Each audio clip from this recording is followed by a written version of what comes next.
Em presento, jo soc la Zoila Bosch, soc responsable de comunicació del Centre de Recerca en Agrigenòmica i avui conduiré una mica aquest acte i per donar la benvinguda tenim aquí amb nosaltres el senyor Jaume Sió, que és el subdirector general de Transferència i Innovació Agroalimentària, i el senyor Jordi Portabella, que és director de la Fundació Catalana per la Recerca i per la Innovació, que coorganitzem juntament aquest acte.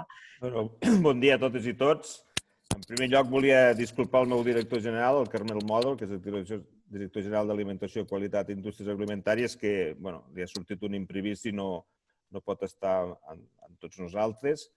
En tot cas, intentaré fer el més bé que sàpiga com a presentació. Sapigueu que el nostre sector és un sector, el sector agroalimentari, que té uns grans reptes al davant, molts lligats al canvi global i a l'emergència climàtica. Per poder afrontar aquests reptes i també donar resposta als objectius de desenvolupament sostenible, entenem que el sistema alimentari té una gran responsabilitat i un gran rol. La feina que avui us explicaran del CRAC, del Centre d'Agrogenòmica, és fonamental per poder atendre aquests reptes que tenim pel davant. Tenir plantes i producció ramadera resilient i adaptada a aquests grans canvis i el que ens estarà demanant la societat, també, perquè en molts casos també els sistemes que hem tingut de producció ens estan demanant que canvien perquè no són prou sostenibles, en el qual també el nostre material genètic haurà de ser diferent per poder-se adaptar a tot això. Per nosaltres avui també és un dia important perquè també estem en una institució que reflexa alguna cosa que nosaltres voldríem que passés més al sistema, que és a dir, 4 institucions comparteixen un mateix projecte, en aquest cas ja ho explicarà en més detall, però tant la Universitat Autònoma de Barcelona com la Universitat de Barcelona, com el CSIC, com l'IRTA, que està més lligat al Departament d'Agricultura, treballen junts en un projecte. Nosaltres pensem que això és molt engrescador i és un bon exemple, que hauríem de tindre més exemples d'aquest tipus al nostre sistema de RDI. I després és un tema que és clau pel futur del sector. Per això nosaltres també tenim molt interès que les empreses coneguin el CRAC, que coneguin que tenen aquesta institució prop de Catalunya, que hi puguin parlar i allà moltes vegades es fan treballs i molta part del sector no ho coneixen, que tenim aquests referents al territori. I aquest és una mica l'objectiu d'aquests cafès. A més, i això és un objectiu que, per sort, això ho fem juntament a la Fundació Catalana de Recerca, és el de poder treballar junts a conèixer la importància que té la producció de ciència també en l'àmbit agroalimentari del país. I jo penso que tenim el partner ideal. A més, estem fent aquests cafès la mar de bé a la Fundació Catalana de Recerca perquè penso que hem trobat aquí una simbiosi que ens va a tots dos molt bé i que nosaltres estem encantats de poder treballar amb ells. I per la meva part, res més, només que tinguem un cafè virtual. El pròxim l'hem de mirar de fer real, algun d'aquestos, però en tot cas amb aquests virtuals tenim molta gent que potser amb els reals costaria més de tenir, que això també és bo.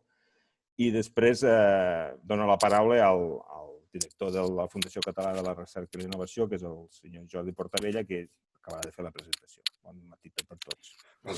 Moltes gràcies, Jaume. Contents i agraïts de poder seguir fent aquestes col·laboracions amb el Departament d'Agricultura, Ramaderia, Pesca i Alimentació. Moltes gràcies a totes les persones que us heu connectat i també a totes les persones que heu estat implicades per fer possible aquest webinar. De fet, no fa massa, conjuntament amb el Departament d'Agricultura, Ramaderia, Pesca i Alimentació, doncs vam fer-ne un altre relacionat amb la nanotecnologia i el sector agroalimentari. I avui en fem un sobre la sanitat vegetal, que és el moment, podríem dir. Sempre és el moment, però aquest any, com segur que tots vosaltres coneixeu, les Nacions Unides van nombrar any internacional de la sanitat vegetal per la gran importància que té en les nostres vides i pel bon funcionament de no només els vegetals, sinó el conjunt dels ecosistemes que hi ha en el planeta. Només que es vegi la importància que té en el conjunt de les nostres vides i del planeta, doncs ja es veu que és un sector sobre el que cal estar molt atent. amb el departament, com bé esmentava el Jaume Sió, doncs aconseguim treballar bibliomètricament per saber quin és el pes que té la recerca del sector agroalimentari, diguem, a Catalunya. I penso que no exagero si dic que tant des del departament com des de la Fundació ens vam sorprendre que el 19% de tota l'activitat de recerca que es realitza a Catalunya es fa en el sector agroalimentari, amb el qual podem dir que tenim una bona representació en comparatives internacionals. Per tant, si tenim una bona recerca i tenim en reptes un sector agroalimentari que té capacitat d'acompanyar a la societat en aquest àmbit, el que s'havia de fer era mirar de posar-vos en contacte. I, per tant, intentem treballar conjuntament amb el Departament d'Agricultura i amb d'altres per poder fer aquesta connexió entre la recerca, que és valuosa, que no és anecdòtica i que dintre de la part de la quantitat té una qualitat comparativament alta amb la resta del món, amb les empreses que desenvolupen productes agroalimentaris. Això es pot fer bàsicament de dues maneres, o si més no, nosaltres ho fem bàsicament de dues maneres. Un, informant del programa que existeix per les empreses, de poder incorporar persones que volen fer el doctorat en les seves empreses, el que diem els doctorats industrials, i un altre, fent aquests webinars on es reuneix la necessitat i un dels objectius, tant del departament com de la Fundació, de facilitar aquesta connexió entre els que saben, els que més saben en l'àmbit científic del tema que es tracta i el sector privat de les empreses. Nosaltres també, com a Fundació, ho hem incorporat a la Setmana de la Ciència. De fet, aquest any estem fent la 25a Setmana de la Ciència, per tant ja tenim una llarga tradició com a Fundació i per tant també la societat en general. Hem introduït també tot aquest any internacional de la sanitat vegetal perquè protegir les plantes és protegir la vida per la presència i importància que tenen en el nostre planeta i en les nostres pròpies vides. En un impacte que podem dir que és social, és fonamental tant per protegir-nos o per disminuir la fam que hi ha al món com per reduir la pobresa. Ho és també en el desenvolupament econòmic que volem que sigui sostenible i ho és també per protegir el medi ambient. Per tant, s'adiu molt en les característiques que es pot veure en els objectius de desenvolupament sostenible de les Nacions Unides, en les ODS, i es pot veure també en el Green Deal de la Unió Europea, en què és aquest abordatge sobre el canvi climàtic per disminuir-lo i per poder tendir a un equilibri i una evolució natural del planeta no influïda tan determinantment com passa en l'actualitat per part de les activitats humanes. Però tot té molts reptes, tot té molta feina i tot requereix, diguem, molta atenció i molta dedicació. I l'àmbit de la sanitat vegetal té els seus reptes. Els té a nivell de professionals que són necessaris, els té a nivell de tenir infraestructures adequades per la recerca, els té a nivell de la capacitat de generar i de transmetre aquest coneixement. Estic segur que al llarg d'aquest webinar podreu parlar de tots aquests temes que són del vostre interès i esteu en molt bones mans. Esteu en un centre com el CRAC que treballa per abordar aquest extens llistat de desafiaments que té la sanitat vegetal avui i per trobar-li solucions. I per poder anar resolent aquest que és un dels camps més importants, situats en les ODS, situats en el Green Deal, situat dintre de l'any internacional per les Nacions Unides, perquè el planeta i nosaltres tinguem i ens puguem desenvolupar amb més normalitat. Que disfruteu, que us ho passeu molt bé, que aprenguem molt tots plegats i que quan acabem el webinar pensem, mira, veus, això ha estat bé i m'ha estat molt útil. Doncs moltes gràcies, senyor Sió i senyor Portabella. Després d'aquesta fantàstica introducció, passem a la presentació de part del doctor José Luis Richman. José Luis Richman és professor d'investigació a ICREA i director del CRAC des del 2013 i ens presentarà les línies de recerca. Farà una breu introducció al CRAC i donarà uns quants exemples de col·laboracions que portem a terme amb empreses. José Luis, cuando quieras. Bueno, buenos días a todas y a todos. Encantados de compartir esta mañana este café con vosotros y contaros un poco lo que hacemos en el CRAG. Primero os hablaré un poco del CRAG como institución globalmente, cómo encaja en el panorama de recerca en Cataluña y un poco la globalidad de los temas que abordamos. Y luego en la segunda parte lo que mostraré son algunos ejemplos concretos de cómo podemos interaccionar con la industria, que es algo que es, como han dicho, muy importante para nosotros. Entonces hay una presentación que comparto con vosotros.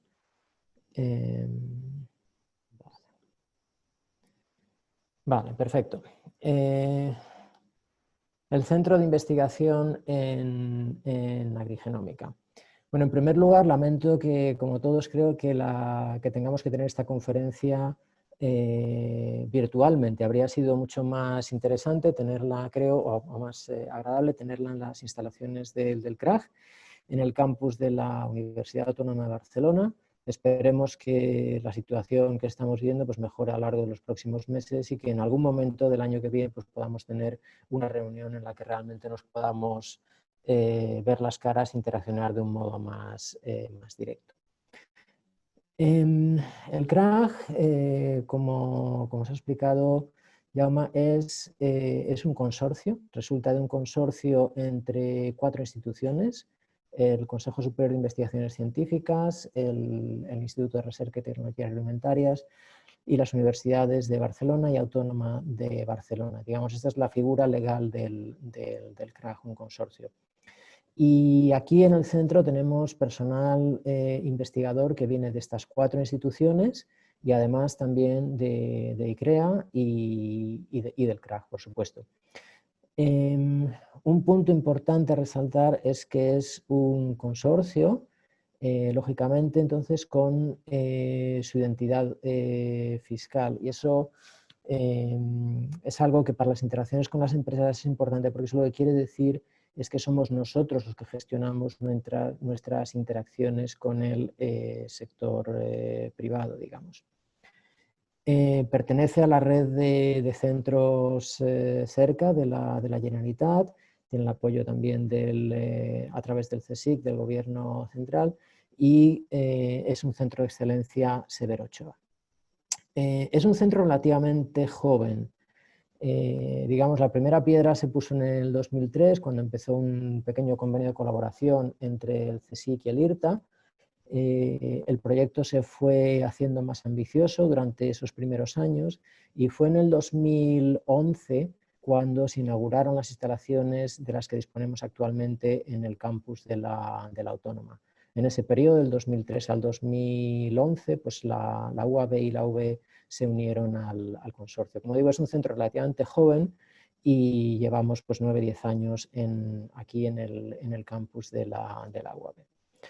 Pese a ser joven, es un centro, es un muy buen centro, es un centro potente dentro del área en la que investigamos, y de hecho en el 2015-2016 obtuvimos la acreditación por parte del Ministerio de Investigación como Centro de Excelencia Severo Ochoa. Este es un programa competitivo, estatal, que, digamos, reconoce y apoya a los mejores centros de investigación del Estado, centros que son equiparables a los mejores centros europeos e internacionales en su ámbito del conocimiento. Es una distinción que obtuvimos en el 16 y que es competitiva, no es permanente y que la volvimos a obtener, son periodos de 4 años y la volvimos a obtener ahora este año para los próximos 3. En la investigación que hacemos es biología de plantas, ciencias agrarias incluyendo tanto las plantas como los animales de granja. Si bien es cierto que somos más plantas que animales, aproximadamente el 80-85% de la investigación que hacemos está centrada en plantas y alrededor del 15% en animales.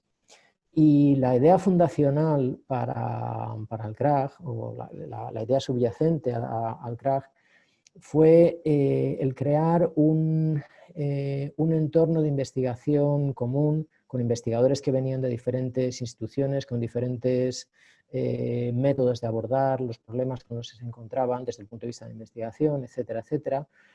Crear ese entorno común con la idea de que esto facilitaría la investigación interdisciplinar, colaborativa, sinergias, traslacional, etcétera. Y con un enfoque que va desde la ciencia más básica hasta la ciencia más aplicada. Como resultado de eso, pues estudiamos muchos temas distintos, como digo, en biología de plantas y en investigación de agricultura, y trabajamos pues, desde con sistemas modelo, digamos, hasta con las plantas que cultivamos y con animales de granjas. Y subyacente a todo esto está nuestra fuerte convicción de que es la ciencia de excelencia lo que genera luego nuevas oportunidades en la industria, digamos, y en la investigación más aplicada. No voy a contaros todo lo que hacemos en el CRAG porque nos llevaría muchísimo tiempo, pero tenéis toda la información en la página web, craggenómica.es. Desde el punto de vista científico, el cómo está organizado el centro es en programas de investigación. Tenemos 4 que veréis aquí en la parte de abajo a la...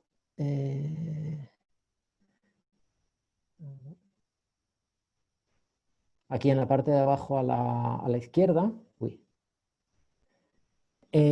4 programas de investigación que son desarrollo de plantas y transducción de señales, respuestas de las plantas al estrés, metabolismo de plantas, ingeniería metabólica y genómica de plantas y animales.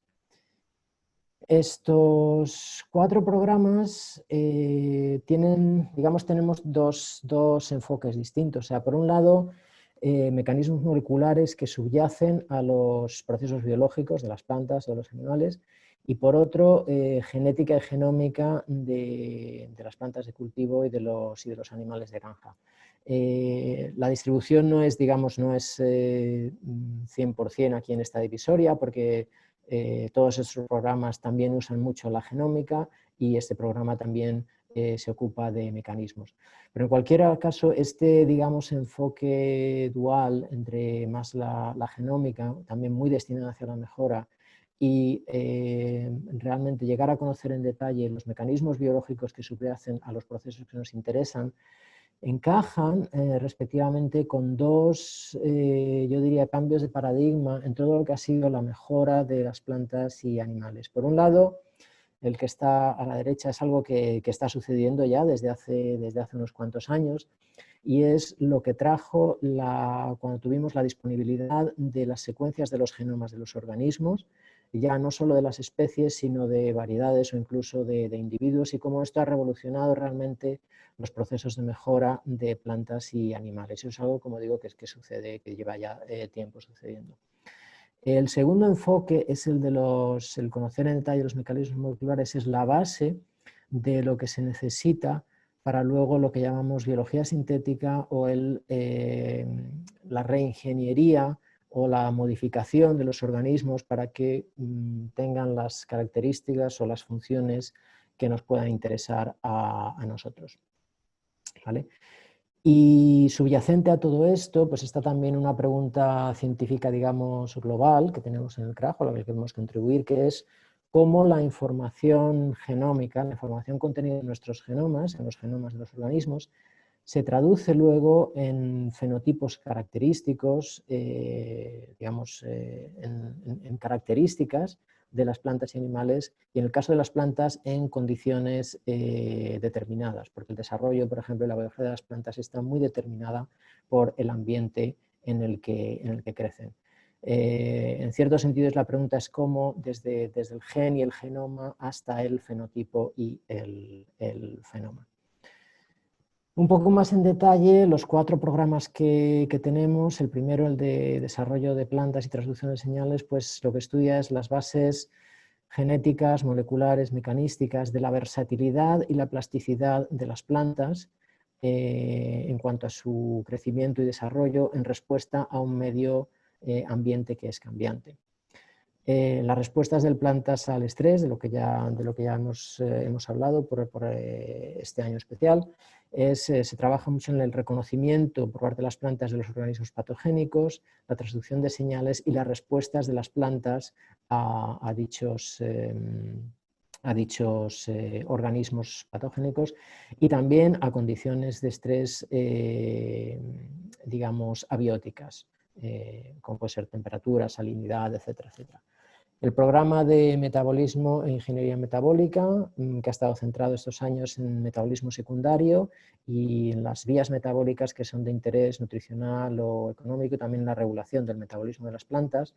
Y por último, el programa de genómica de plantas y animales, que básicamente es sobre todo la identificación de las bases genéticas de caracteres importantes para especies desde el punto de vista agrícola importante, tanto de plantas de cultivo como animales de granjas, y también lo que subyace es la estructura y la evolución de plantas y de genomas de plantas y de animales.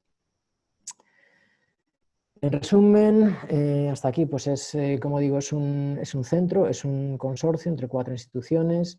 Y si se quisiera definir un poco nuestra misión con una frase, pues es la que habría aquí, que es en el campo de la biología de plantas y animales de granja, abordar este problema desde cómo ir desde el genoma hasta el fenoma y sobre todo, esto es muy importante, enmarcando nuestros esfuerzos de investigación en el contexto de las sociedades, el concepto de las necesidades que la sociedad va a tener en las próximas décadas, los retos o desafíos que vamos a tener como sociedad, que tienen mucho que ver, por supuesto, con el cambio climático y con todos los, digamos, disrupciones asociadas a ello que van a venir. Y es un poco lo que también se comentaba antes, es esencial en las próximas décadas el convertir la agricultura en agricultura sostenible.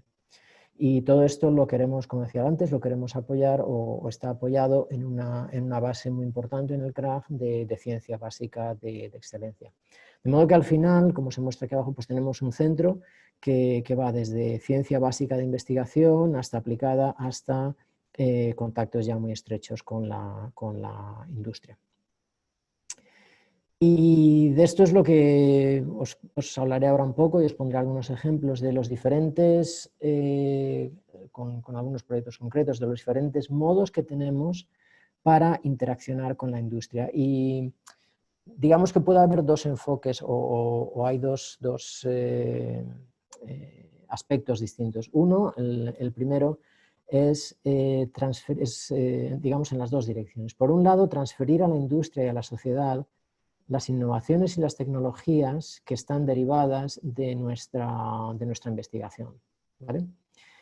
Y por otro lado, o digamos en la otra dirección, desde la sociedad y la industria hacia nosotros, es responder a las necesidades de la industria con las capacidades y tecnologías que tiene el CRAG.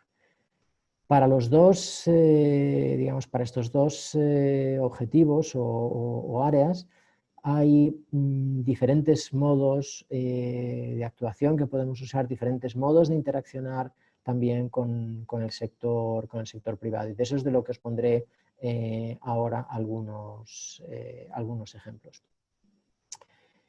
El primero de ellos, por ejemplo, es, bueno, quizá disculpad. Estos modos de interaccionar con las empresas o modos de transferir nuestros resultados hacia la industria o la sociedad pues pueden estar facilitados por proyectos que se llaman de Proof of Concept,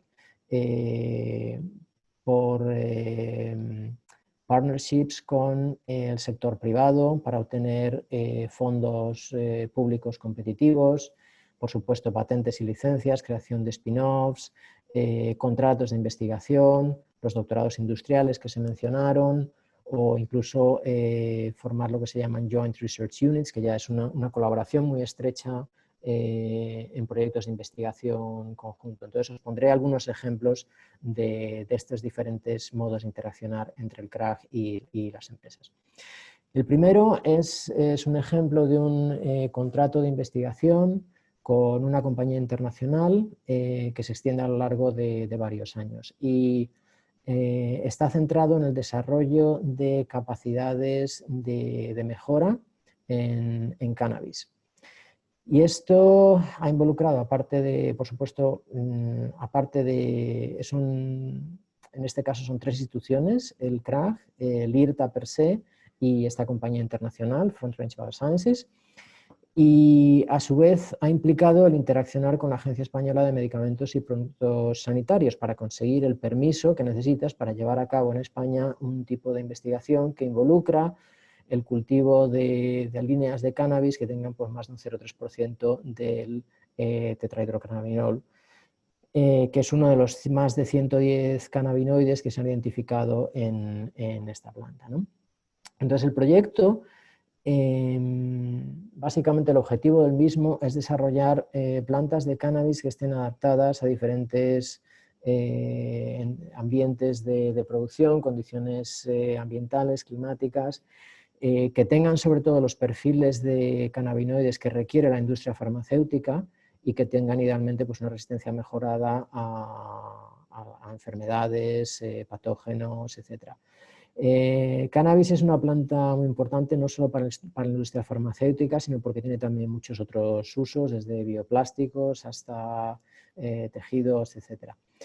Y es una planta que precisamente porque era complicado trabajar con ella, no ha sido o no ha estado involucrada en procesos de mejora como han estado involucradas muchas otras de las plantas que cultivamos, o prácticamente todas las plantas que cultivamos. Entonces, ¿qué es lo que involucra este proyecto? Bueno, como dije, pues en primer lugar fue conseguir el permiso de la Agencia Española de Medicamentos, hubo que adaptar las condiciones en las que trabajábamos, pues unos invernaderos en Torre Marimón del IRTA, convertirlos en un entorno de alta seguridad, lo mismo en el CRAG, y para poder llevar a cabo pues, estudios agronómicos, genéticos, metabólicos, de la presencia de los cannabinoides, terpenos, etc., y la parte genómica, identificación de marcadores moleculares para poder desarrollar el programa de mejora y al mismo tiempo la construcción de una colección de germoplasma. Como digo, es un programa extenso, complicado, que se extiende a lo largo de varios años y que implica una colaboración muy estrecha entre el CRAG como centro de investigación y el IRTA, y esta compañía internacional estadounidense. El segundo ejemplo es lo que llamamos Joint Units.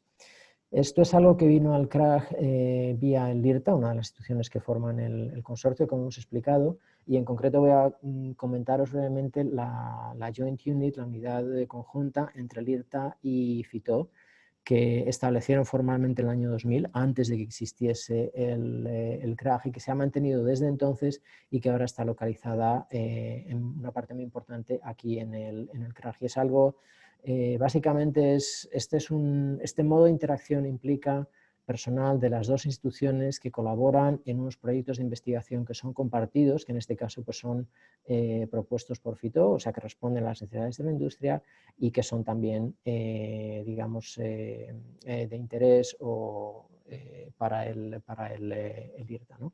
y esto se ha mantenido, como digo, lleva ya 20 años, con contratos que se van renovando cada 3 años. ¿Qué es lo que como estaba explicando, como ejemplo de Joint Unit, involucra desde las capacidades y facilities de FITO a las del CRAG en un programa de investigación conjunto. Y en este programa de investigación conjunto pues se abarcan bastantes temas, desde pues, el mapeo de caracteres monogénicos o complejos, el desarrollo de marcadores moleculares para características que sean de importancia agronómica, para poder utilizarlos en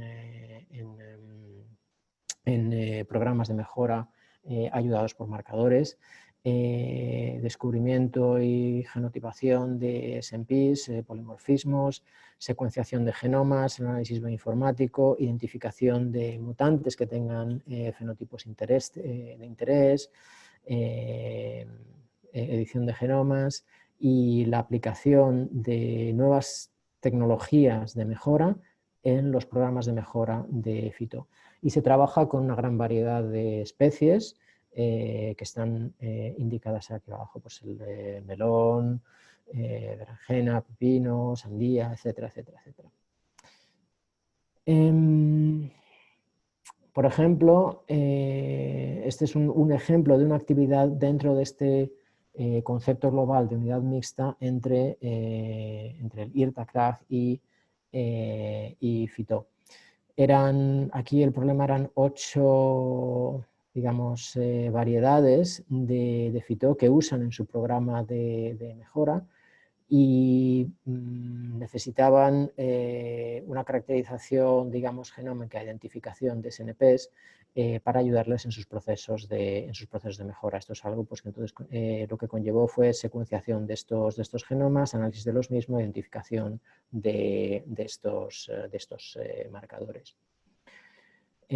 Otro, digamos, proyecto compartido dentro de esta Joint Unit pues es la identificación en una serie de especies que están ilustradas aquí arriba, la identificación de mutantes que tengan fenotipos de interés y en concreto de los genes responsables de los mismos. Esto es usando una técnica determinada que no voy a explicar ahora, que es Stilling, pero que empieza con una mutagénesis no dirigida y luego la identificación de dónde se han producido esas mutaciones. Es una práctica bastante común. Vale, otro modo con el que pueden interaccionar el CRAG con las compañías es a través de consorcios o de acuerdos para obtener financiación pública para proyectos de investigación de las compañías. Un ejemplo es este proyecto que tiene que ver con el corcho. Es un proyecto integral que va desde el manejo de los, digamos,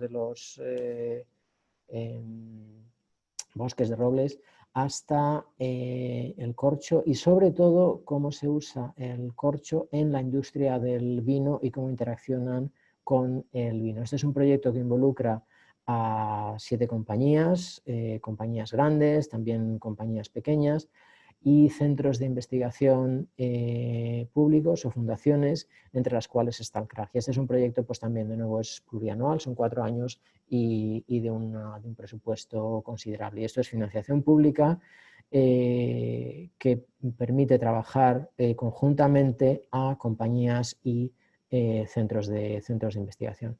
En este proyecto en concreto, lo que se persigue es mejorar la posición, digamos, competitiva de la industria del corcho nacional en el mercado internacional y prestando especial atención al sector del vino. De hecho, prácticamente todas las compañías que están involucradas son del sector del vino. Y la contribución del CRAG a este proyecto va fundamentalmente por con 2 áreas científicas, una que es la metabolómica y otra que es la genómica. Es identificar o desarrollar métodos para poder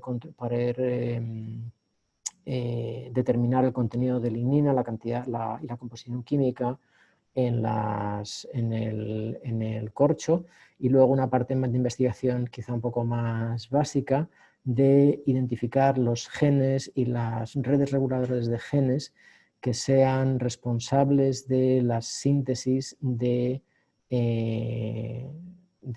compuestos o metabolitos de interés, ¿vale? Por último, o bueno, casi por último, un ejemplo de un doctorado industrial. Este es otra vía por la que puede colaborar empresas con la industria a través de un doctorado industrial, del que os van a hablar luego. En este ejemplo es reciente y fue un estudiante de doctorado supervisado por dos investigadores del CRAG, Juanjo López Moya y María Coca, que su línea de investigación está relacionada con la producción en células de plantas de compuestos naturales bioactivos. ¿Vale? Y esto es exactamente lo que quería la compañía con la que trabajaron en este proyecto, que era Vitrus Biotech. Su área de negocio es la producción de ingredientes cosméticos a partir de plantas, y en concreto a partir de células madre de plantas. Y su necesidad biotecnológica era obtener o mejorar la producción de péptidos de alto valor añadido para los cosméticos. Con lo cual, pues desarrollaron un proyecto conjunto entre esta compañía y estos investigadores del CRAG, aprovechando la experiencia que tenían ellos en la producción de péptidos en células de plantas, usando, pues, por ejemplo, vectores virales o componentes de virus para incrementar la cantidad de péptido que producen las células de plantas, y luego también métodos para conseguir la acumulación de los péptidos en, digamos, compartimentos subcelulares que, por un lado, optimizan la cantidad de péptido que puedes obtener y, por otro lado, facilitan mucho la purificación luego de los mismos. Y por último, esto es acerca de producción de péptidos, de compuestos en células de plantas. Y por último, aunque todavía no está interaccionando con la industria, pero quería mencionar también una línea de investigación que estamos abriendo ahora en el CRAG, que es acerca de, digamos, biofactorías basadas en células fotosintéticas, en concreto en microalgas, usando un enfoque de biología de sistemas. Las microalgas y pues pensamos que son un sistema ideal dentro de esta economía verde y circular que tenemos que desarrollar para convertir, pues, materiales base, que son el agua, el CO2 y la energía del sol, en una serie de productos, en algunos casos de alto valor añadido, y hacerlo de un modo sostenible. Entonces, ya os digo, enfocándolo desde un punto de vista de biología sintética. Bueno, esto es un poco lo que quería muy rápidamente, como habéis visto, resumiros. Básicamente es cómo puede el CRAG interaccionar con la industria. Os he puesto ejemplos de diferentes modos de interacción. Resaltar que esto es bidireccional. O sea, en algunos casos es el CRAG llevando hacia las compañías y la sociedad nuestras innovaciones, y en otros casos es respondiendo con nuestras capacidades a las necesidades de las compañías. Y por debajo de todo eso está lo que también se comentó al principio, que es que, digamos, el solucionar o poder acometer, enfrentarse a muchos de los retos que como sociedades vamos a tener en las próximas décadas, pues que implican, por supuesto, el cambio climático, la variabilidad del clima y las consecuencias.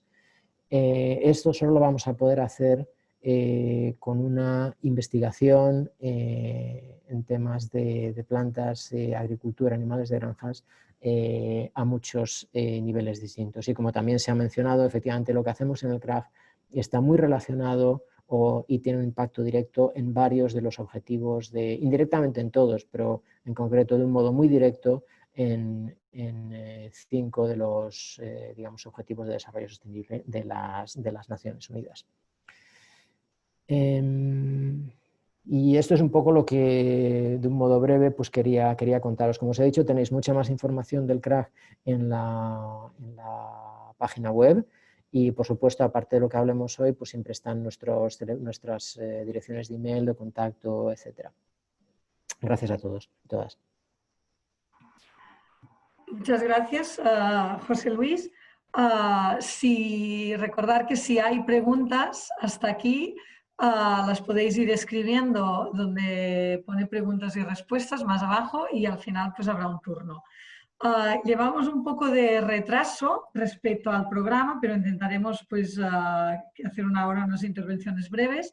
La siguiente que va a presentar será la señora Susaina Figuera, que és la cap d'innovació, perdoneu que em vas del castellà, cap d'innovació de la Fundació Catalana per la Recerca i per la Innovació.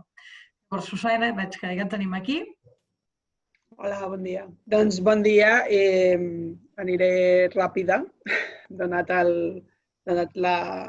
retard que portem. Només dir-vos que la Fundació, dins la seva missió com connector entre els diferents agents de l'ecosistema, doncs porta organitzant aquests cafès amb la recerca, que per l'hora que podria ser quasi el vermut amb la recerca, des de fa un temps. I a més, els més exitosos en el passat han estat justament aquests que hem organitzat conjuntament amb el Departament d'Agricultura. En el 2015 vam anar al sincrotró, vam anar al BCC, el 2016 en el parc científic de Lleida, on el cafè i les pastetes s'agraïen i que, com deia el doctor Sió a l'inici, que esperem que algun dia es pugui reprendre. En la Fundació, amb aquesta vocació que tenim de connector, doncs tenim diversos projectes que passaré ràpidament per davant, però perquè més o menys veieu els tipus de col·laboracions que fomentem. Per exemple, el projecte STEMarium que fem amb el Departament d'Educació i que és bàsicament una plataforma perquè professors de les assignatures STEM intercanviïn, diguem-ne, bones pràctiques, experiments, pràctiques per portar a la classe. La Fundació incorpora aquí la connexió amb la recerca real que es fa als centres de recerca i a les empreses, i posant en contacte els centres educatius amb l'ecosistema de recerca. O, per exemple, el suport que fem com a oficina tècnica del Consell que assessora en ciència i tecnologia al Parlament, vehiculant les consultes de diputats i diputades o facilitant, diguem-ne, informes i materials perquè es puguin prendre decisions sobre ciència. O, per exemple, el projecte de les científiques, que connecta, diguem-ne, aquesta necessitat que tenim de crear vocacions científico-tècniques entre els nens i molt especialment entre les nenes a través de promocionar i visibilitzar la recerca que fan les investigadores tant de la part pública com del teixit industrial i que, a més, de manera més diferencial, el que intentem és promoure xarxa entre els dos sistemes, el públic i el privat, que es coneguin i impulsar projectes col·laboratius. O tots els productes de l'eina Compàs, és una eina en línia que aglutina recursos, notícies, informació sobre convocatòries per gestors de la innovació, tant del sistema de recerca com del sistema privat, com també els gestors a l'educació, amb la producció d'informes, indicadors, etc. Específicament, diguem-ne, projectes que impulsem o que fomentem des d'aquí que connectin la indústria i l'acadèmia. Dins del producte Compass tenim un butlletí setmanal, el Compass Update, que realitza el nostre servei especialitzat en vigilància de l'entorn, que aquí teniu l'enllaç que us recomano que us subscriviu perquè és, diguem-ne, actualitzar setmanalment tota aquesta informació que anem aglutinant a la plataforma. I els doctorats industrials, doncs la veritat és que el doctor Richman ha posat un exemple boníssim, també en Fitó. També havien tingut doctorats industrials i crec que amb algunes empreses més. Els doctorats industrials és una convocatòria d'ajuts gestionada per Agaur, impulsada per la Generalitat, i la fundació, en aquest cas, el que fa és una dinamització i una tasca molt intensiva per difundir-la entre els entorns empresarials. I quan dic entorns empresarials, vull dir també fundacions, no només empreses, fundacions, associacions, ens locals, és a dir, tot tipus d'entitats que facin algun tipus d'activitat amb incidència al territori, tant si és amb ànim de lucre com si no. Actualment tenim més, o s'han fet més de 602 projectes amb més de 400 empreses, que vol dir que l'entorn empresarial repeteix quan ho coneix, amb quasi totes les universitats, més de la meitat dels centres cerca. És de concurrència competitiva, però la tassa d'èxit és molt alta i permet mobilitzar, a més, una gran quantitat de recursos privats posats també en la recerca. Aquest ajut són 56.560 euros, en concret, que és el que atorguem, i que, diguem-ne, dividim amb intensitats equivalents entre l'entorn empresarial i l'entorn acadèmic. A la pràctica, què vol dir això? Vol dir que l'empresa rep en caix 21.600 euros en 3 anys, a raó de 7.200 euros cada any, però els recursos que també aportem a l'acadèmia venen a ser com 21.600 euros que rep en espècie. L'altre dia fèiem un webinar també on el grup Carinsa, especialitzat en capsular aromes i fragàncies, explicava com a través d'aquests doctorats industrials havien tingut accés a un microscopi que costava 1 milió d'euros i que, evidentment, l'empresa no hauria pogut accedir-hi. A més, a l'entorn acadèmic, que pot ser tant un centre de recerca com una universitat, és a dir, també, diguem-ne, donat que el doctorand ha de cursar un programa de doctorat, també dotem de l'overhead per la universitat per tal que, diguem-ne, la intensitat de l'ajut sigui equivalent en tots els àmbits. I, a més, subvencionem aquest programa de doctorat i dotem d'una borsa de mobilitat de 6.600 euros en aquest doctorand perquè pugui teixir ja una xarxa de contactes tant acadèmics com professionals, a més de proveir-lo de formació en competències transversals que són d'utilitat també per la seva orientació, per la seva feina investigadora dins l'àmbit més aplicat. Quan dic que la Generalitat atorga 21.600 euros de cop, ho dic perquè no és un tema menor, no és una subvenció que s'hagi de renovar any rere any, sinó que es concedeix completament i amb la complexitat que això genera de portes endins, però que dona base de seguretat, fins i tot diria jo jurídica, a les empreses que s'embarquen en aquesta aventura. Funciona molt bé, com us deia al principi, no? I us mostrava les dades, més de 600 projectes on això ha funcionat i més d'una sisena part ja dels inicis ja han llegit la seva tesi, però a més de funcionar molt bé, el procediment és molt senzill. Simplement es tracta d'explicar i posar en comú entre l'entorn acadèmic i l'entorn empresarial quin és el projecte i quines necessitats té. Això es fa en un formulari de 6 fulls. I l'equip de doctorats industrials, diguem-ne, que mou aquest formulari, aquest desideràtum, aquesta proposta de projecte per poder captar candidats, per poder captar futurs doctorants.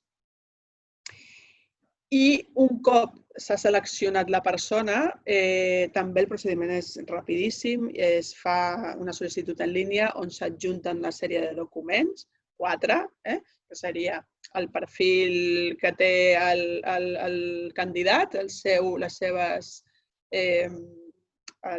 seus certificats acadèmics, l'acte de selecció on s'ha seleccionat aquesta persona per part de l'empresa, l'admissió en el programa de doctorat i, finalment, el conveni de col·laboració. El conveni de col·laboració és allò que, diguem-ne, vincula jurídicament l'empresa al grup de recerca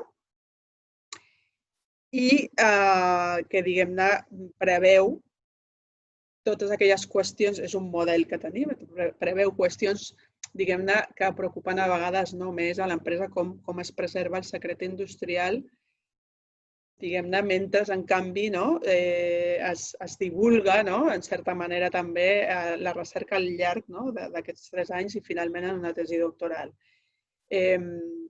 Són models que tenim molt testejats i de gran seguretat. I, finalment, només dir-vos que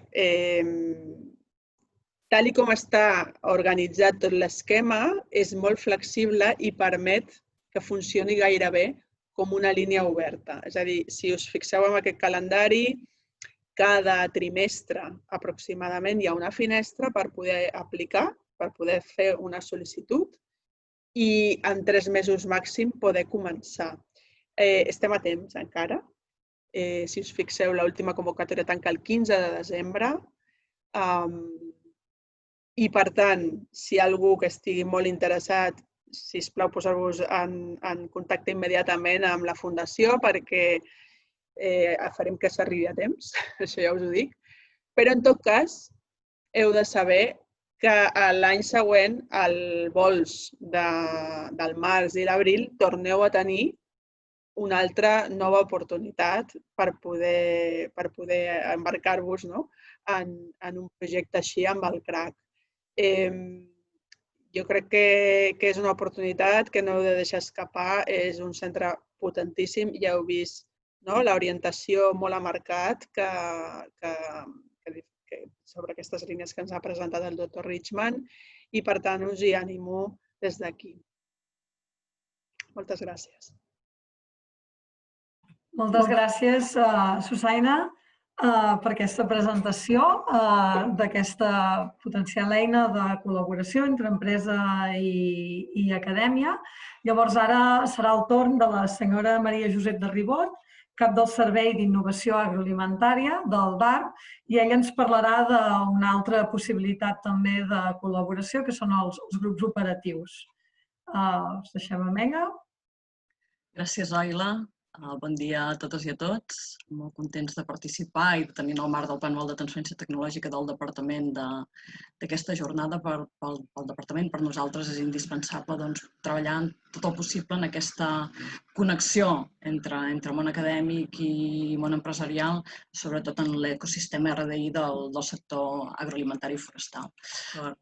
Doncs el que us comentava, us presento molt breument un altre instrument que en aquest cas gestiona el Departament d'Agricultura, que té aquesta voluntat de facilitar la col·laboració entre l'entorn empresarial i l'entorn acadèmic. És un ajut, que en parlem dels grups operatius, d'acord? És un ajut que està emmarcat en el Programa de Desenvolupament Rural de Catalunya, per tant, cofinançat entre el pressupost de la pròpia Generalitat i el fons FEADER, fons europeus per al desenvolupament rural. Aquest ajut també s'emmarca dins l'Associació Europea per la Innovació en matèria de productivitat i sostenibilitat agrícola, que això el que permet és crear una xarxa d'aquests grups operatius que ara us explicaré per tal que els resultats que s'obtenen en tots els projectes portats a terme per aquests grups operatius es puguin compartir. Per tant, tenir una xarxa molt gran de divulgació de coneixement en tot l'entorn d'Europa. Inicialment havíem programat en el marc del PDR de Catalunya aquesta línia d'ajuts amb un import de 17 milions d'euros que, degut a l'èxit d'aquestes convocatòries per part de l'empresa, sobretot del sector agroalimentari i forestal, s'ha anat incrementant una mica en funció de les disponibilitats del departament, però el departament ha fet un esforç important per arribar dels 17 milions originals als 18, quasi 19 milions d'euros amb què hem incrementat aquest tipus de convocatòria. Què és un grup operatiu? L'ajut de grup operatiu permet subvencionar la realització de projectes pilot a partir de col·laboracions, a partir de partenariats formats per empreses, per entitats del sector i sempre amb la col·laboració d'una universitat o d'un centre de recerca. Per tant, el punt clau és el lideratge d'aquesta innovació per part del propi sector, que es treballa d'una forma col·laborativa, en cooperació amb tots els agents de la cadena i que el que ens permet és capitalitzar aquesta recerca i treballar en transferència de coneixement. Per tant, el partenariat identifica el problema o identifica una oportunitat, dissenya un pla de treball, dissenya quina és la línia de solució, troba els socis perquè funcioni aquest projecte, defineix el full de ruta i a partir d'aquí s'inicia la sol·licitud i tot el procés de subvenció. Insisteixo, el que sí que ens demana aquesta línia de treball, és que els resultats siguin d'alguna manera transferibles. Evidentment, hi ha una part de propietat intel·lectual, de confidencialitat de resultats en aquests projectes, però sí que el que es fa és divulgar sobre què està treballant, qui està treballant. I almenys alguna informació agregada de quins han estat els resultats d'aquests projectes. Tenim dos tipus de subvenció, molt ràpidament. Una és en el moment zero, en què realment acabem d'identificar el projecte, la creació del grup operatiu. Aquesta subvenció és de 10.000 euros i ens permet redactar, plantejar el projecte i a partir d'aquí, amb el projecte redactat, veure quina és la via de finançament més adequada. I l'altra línia d'ajut és ja per subvencionar la realització d'una prova pilot. Aquest ajut per la realització de la prova pilot pot ser de 140.000 euros quan estem parlant d'un únic consorci, diguéssim, empresa-centre de recerca, quan aquest partenariat d'empreses supera els 2 membres, hi ha més de 2 empreses beneficiàries, podem arribar fins a 152.000 euros perquè hi afegim una subvenció per una figura de coordinació. Aquests grups operatius amb més membres sí que volen una sèrie de suport en la coordinació, en reunions, en preparació de documentació i això es finança directament i al 100% amb un import màxim de 12.000 euros. Són projectes plurianuals, a 3 anys, hi ha una sèrie de despeses subvencionables, un mínim d'un 20% de la despesa total elegible s'ha de destinar a la contractació del centre tecnològic d'una universitat, d'un centre de recerca, i aquí també el que és interessant és que fins a un 20% de la despesa total elegible també es pot justificar en personal propi i s'hi suma un 15% d'indirectes.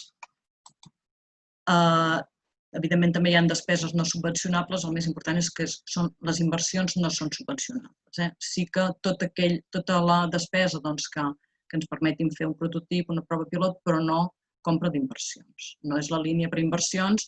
En el marc del programa de desenvolupament rural ja hi ha altres línies que donen suport a la realització d'inversions, però estem en una fase prèvia, estem en un testatge de quina és la solució òptima per afrontar aquell problema o per donar resposta a una oportunitat del sector.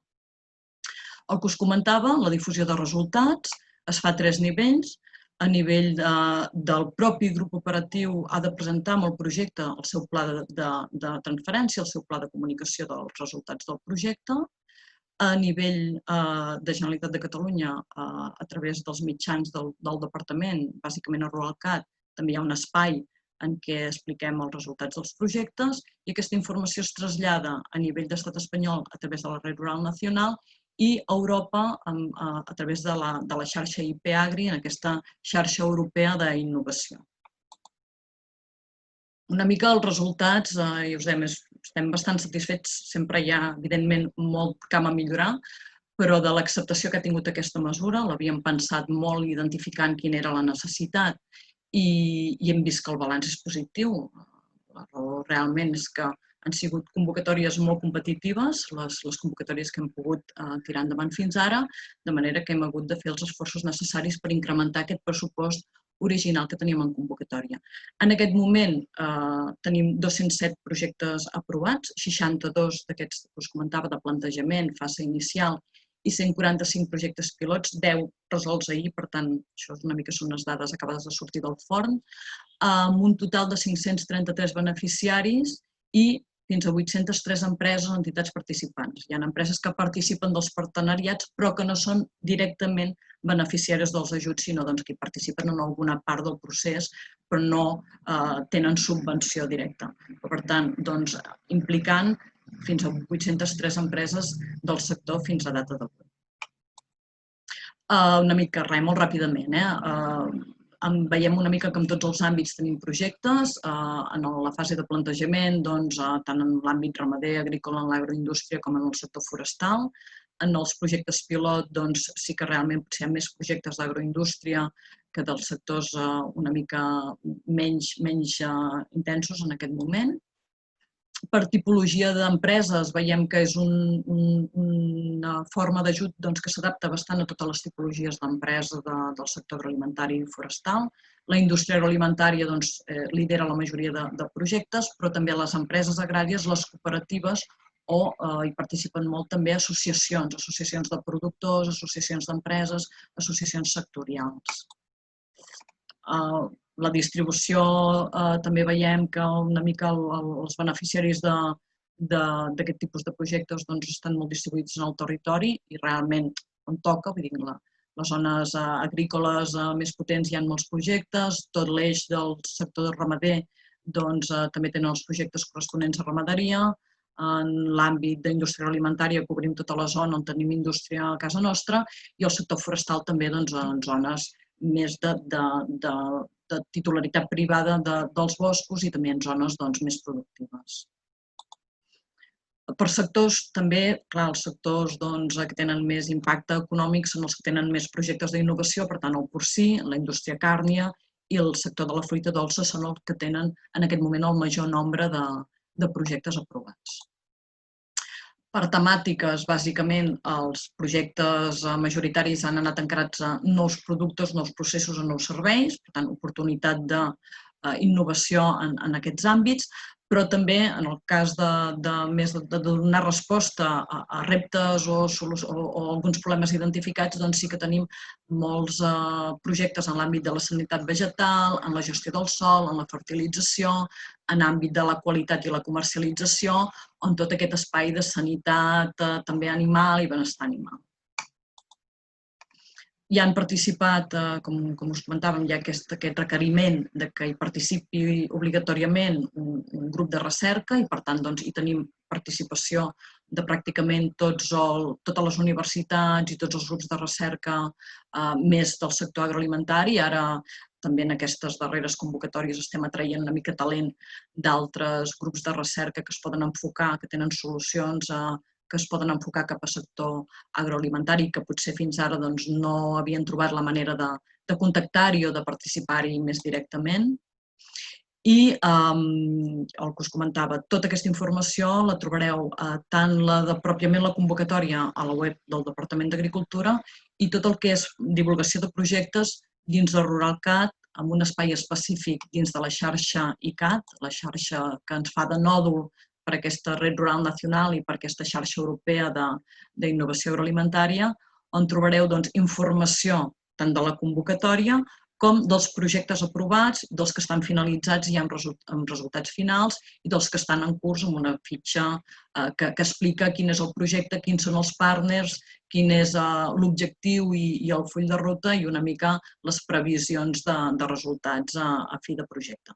Per tant, aquí podeu trobar tant per temàtica els tipus de grups operatius com per convocatòria, informació convocatòria per convocatòria, però també el que hem fet i que hem posat en obert des de fa molt pocs mesos és un observatori de grups operatius en què tothom, empreses, usuaris del portal Ruralcat, centres de recerca, podeu fer amb dades obertes una mica de consulta tant per anys de convocatòria com per tipologia de projecte, si parlem d'un projecte pilot, si és un projecte que s'ha quedat en fase de redacció, per sector de producció, agrícola, forestal, indústria, ramader, hi ha un desplegable de subsectors, de temàtiques i a partir d'aquí treure informació una mica de tots els projectes que s'estan portant a terme, sobretot amb la intenció aquesta de que el que està fent un pugui servir a tot el sector, a tot el territori i també amb la possibilitat de trobar partenariats per projectes futurs o per línies de treball futures. Molt ràpidament, això és el que us volia comentar.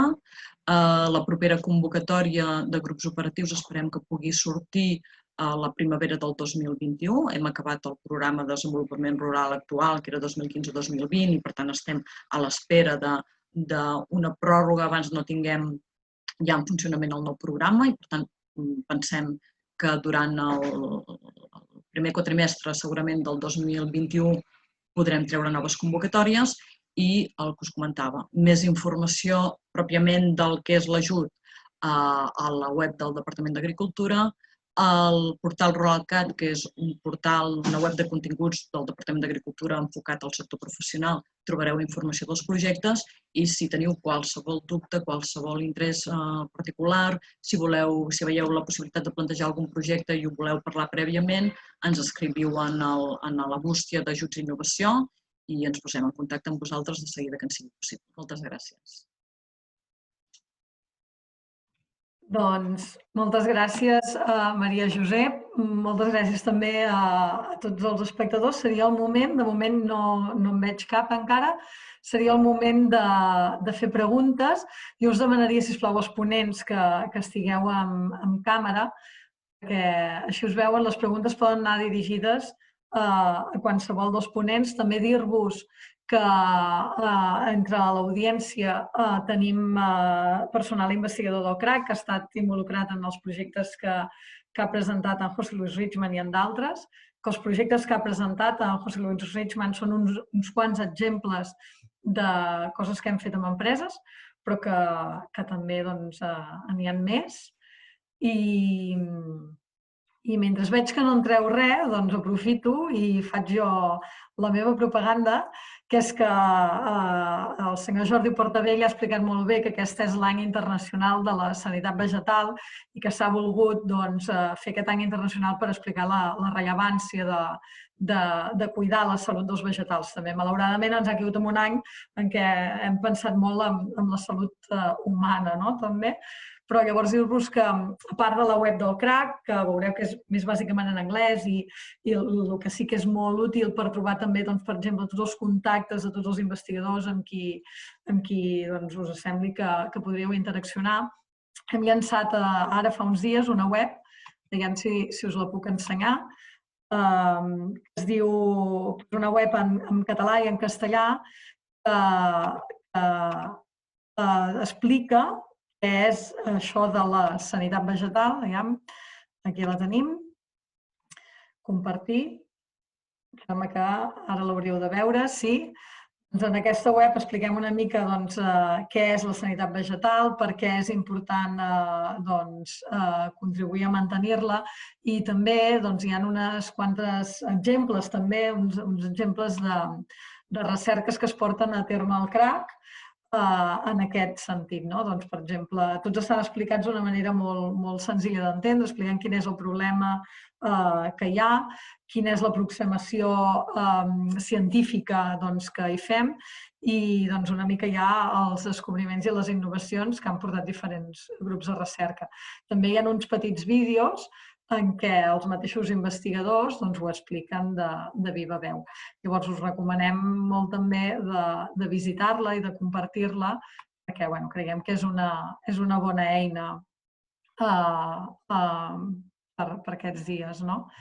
Llavors, veig que entra una pregunta de Joan Cuscó i ens diu: són gaires, entenc que aniria més per en José Luis aquesta, no sé que m'equivoqui i ja m'ho aclariríeu, diu: són gaires les experiències de col·laboració amb startups, amb empreses que empiezan, José Luis, de startups?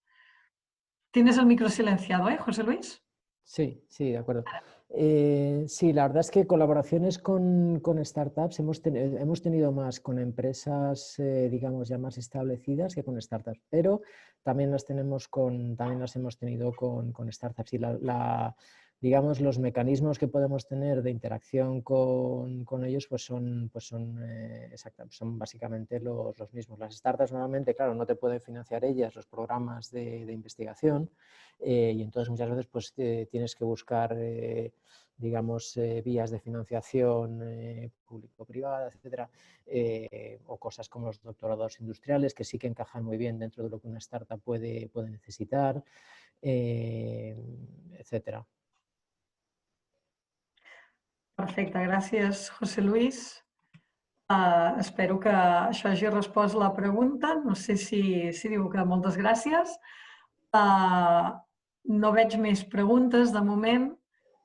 Vull dir que mentre deixem uns segons més per si calgués, també és tard i comença a ser hora d'anar a dinar. Llavors, simplement agrair tant al Servei de Transferència i Innovació Agroalimentària i al DARPA d'Extensió i a la Fundació Catalana per a la Recerca i la Innovació per acompanyar-nos a organitzar aquest acte junts, que ens sembla que és molt útil, que tenim molt d'interès des del CRAC en tenir aquestes relacions amb el sector, amb les dues vies que ha explicat José Luis Richman. I res, convidar-vos a això, a anar al nostre web, teniu el contacte directe a la web, trobareu l'email de José Luis Richman, hi ha una part també de transferència de tecnologia, teniu el contacte dels investigadors, una descripció de cada un dels grups de recerca i qualsevol dubte ens escriviu o ens truqueu i parlem. D'acord? Llavors, per part meva, res més, no veig més preguntes. I si no hi ha res més a afegir, tampoc deixeu-me un moment les mans alçades, no he vet res. Doncs res, agraïu-vos a tots per haver-vos connectat i fins a la propera. Gràcies. Gràcies a todos. Gràcies a tothom. Buenos días. Adéu, bon dia. Adéu. Moltes gràcies.